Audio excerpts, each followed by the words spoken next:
Good morning, students. We are studying chapter number 17, electric current and its effect. Last time we had completed your topic about heating effects of electric current. Today let's start our new topic, electric fuse. We now know that the heat produced in a wire increased with an increase in the strength of current flowing through it. It is therefore the current through a wires increases beyond a limit. The wire will become too hot and can even melt down and break. The amount of current at which meltdown occurs depend on the nature of material used. You can underline this. We have put this fact to practical use in designing electric fuses for our household circuit and for the protection of different electrical and electronic devices. Since we know that heat produced in a wire increase with the increase in the strength of current. और कई बार क्या होता है कि बहुत ज़्यादा amount में जब हम करंट पास करते हैं तो वायर्स बहुत ज़्यादा हॉट हो जाती है और even they start melting. The amount of current eight which meltdown occurred depends upon the nature of material use. तो इसी को हमने यूज़ किया इलेक्ट्रिकल फ्यूज़ बनाने के लिए, इलेक्ट्रिक फ्यूज़ बनाने के लिए.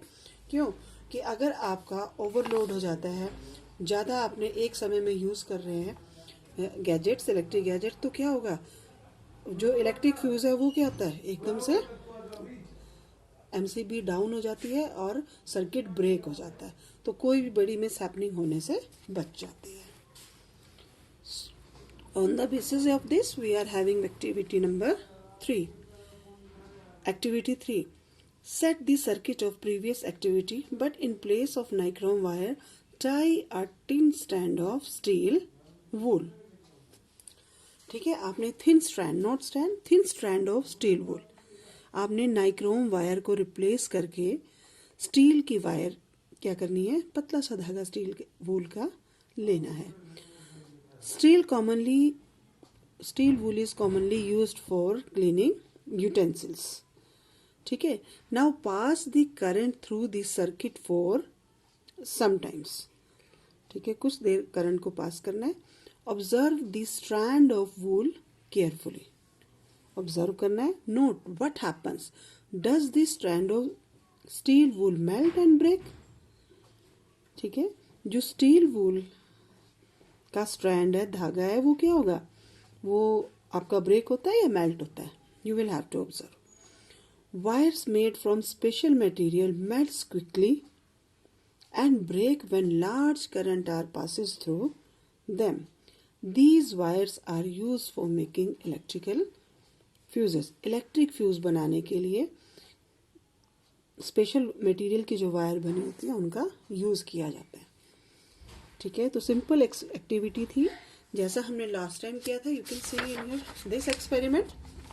नाइक्रोम वायर यूज की थी हमने. यहाँ पर हमने नाइक्रोम वायर को किससे करना है, स्टील वूल. स्टील वूल वाली कौन सी, मोस्टली मम्मा को देखना किचन में वो क्या करते हैं.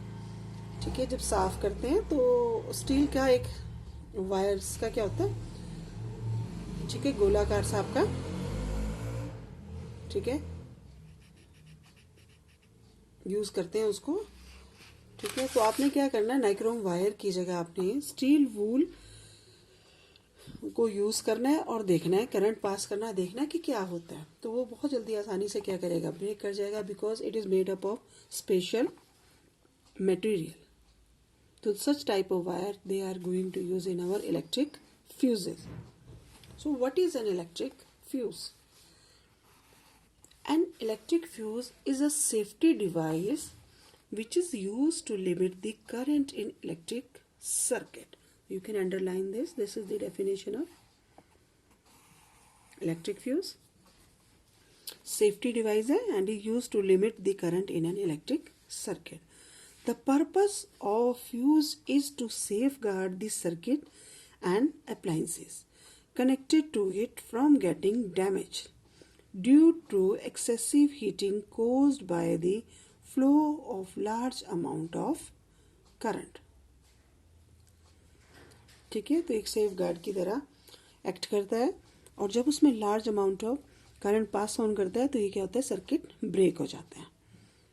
ठीक है, ये मटेरियल मेल्ट होकर क्या होगा, ब्रेक कर देता है सर्किट को, और फिर बहुत बड़ी कोई भी मिस हैपनिंग होने से बच जाती है. There is always a maximum limit of the current which can safely flow through the given circuit और द गिवन अप्लायंसेस. एक लिमिट सेट होती है कितने अमाउंट ऑफ करंट ही इसमें से फ्लो कर सकता है. ज़्यादा करोगे तो फिर क्या होता है, इलेक्ट्रिक फ्यूज अगर हमने यूज़ किए तो क्या होता है, ब्रेक हो जाता है. और अगर एक सेट लिमिट के अंदर काम कर रहे हैं तो वो आपका सर्किट चलता रहता है. When the current in the circuit exceeds the specified maximum value due to short circuit. Short circuit क्या है आपका, touching of wires leads to short circuiting. Second आपका हो सकता है, फर्स्ट आपका क्या है कि वायर टच करेंगे तो शॉर्ट सर्किट हो जाता है. फिर ओवरलोड, कि एक समय में आपने बहुत सारे इलेक्ट्रिकल अप्लायंसेस डिवाइसेस यूज़ किए एक सिंगल सॉकेट में, तो आपका क्या होता है, तब भी आपका सर्किट ब्रेक हो जाता है. इंसुलेशन ब्रेकडाउन, इंसुलेशन आपका ब्रेकडाउन कर जाएगा. द वायर में become overheated and this can result in fire. ठीक है, वायर्स ओवरहीट हो जाएंगी और इससे क्या हो जाती है, आग भी लग जाती है. It is in such situations that the fuse plays its role. When we use a proper and correctly positioned fuse wire in the circuit, the fuse wire is the first to melt down when it gets heated up. ठीक है, तो इन situation से हम क्या करते हैं, fuse wire use करते हैं. बहुत इंपॉर्टेंट रोल है फ्यूज वायर का. तो सबसे पहले आपकी क्या होती है, फ्यूज वायर मेल्ट करती है और सर्किट ब्रेक हो जाता है. This happens when the current in the circuit becomes close to or more than the specified safe limit of the circuit. तो ये होता क्यों है कि जितनी लिमिट दी है या तो उसके या उससे ज़्यादा जब आपकी एक्सीड कर जाती है, बढ़ जाती है, तब इस तरह की मिसहैपनिंग होती है. As a result, break is created in the circuit and currents flow through it stop immediately. Circuit आपका ब्रेक हो जाता है और फिर क्या होता है, करंट फ्लो करना इमिडिएटली बंद कर देता है. The appliances are the save from damages. तो बाकी के आपके जो भी हैं, इलेक्ट्रिक आयरन है, सपोज हीटर लगा है, गीज़र लगा है, फ्रिज लगे हैं, टीवी, तो आपके डैमेज होने से बच जाते हैं. तो सिंपल देखो, इसका कहने को एक बड़े ही हल्के से मटेरियल की बनी हुई फ्यूज वायर सर्किट है, लेकिन it plays a very very important role. तो you can check here diagram given to you. यहाँ पर दो टीज लगी होती है, T1 एंड T2. ये आपका फ्यूज वायर, इसकी शेप होती है, इसको बोलते हैं फ्यूज होल्डर. ठीक है, with the help of hand we can insert it and take it out. ये आपकी फ्यूज ग्रिप होती है, आउटर. एंड यहाँ पर देखिए ये जो पतली सी थिन वायर लगाई है, this is called fuse wire. ये हम जब इंसर्ट करते हैं सर्किट के अंदर तो क्या होता है, सर्किट कंप्लीट हो जाता है. और इन केस अगर ओवरलोडिंग हो गया, कुछ हो गया, तो ये वाला सर्किट क्या करता है, यहाँ से ब्रेक कर जाता है. जब ब्रेक कर जाएगा तो ऑटोमेटिकली जो भी आपके गैजेट अटैच हैं उनमें क्या होगा, करंट सप्लाई नहीं होगी और आपका क्या होगा, करंट फ्लो नहीं होगा, कोई भी बड़ा डैमेज होने से बच जाएगा. You can see fuse wire break down circuit. तो इस तरह से आपका सर्किट क्या होगा, ब्रेक हो जाएगा और यहाँ से आपका फ्लो ऑफ इलेक्ट्रिसिटी नहीं होगी. So electric fuse plays a very very important role in electrical gadgets. So I think this is all about today. Next time we will discuss your next topic. Thank you and have a nice day.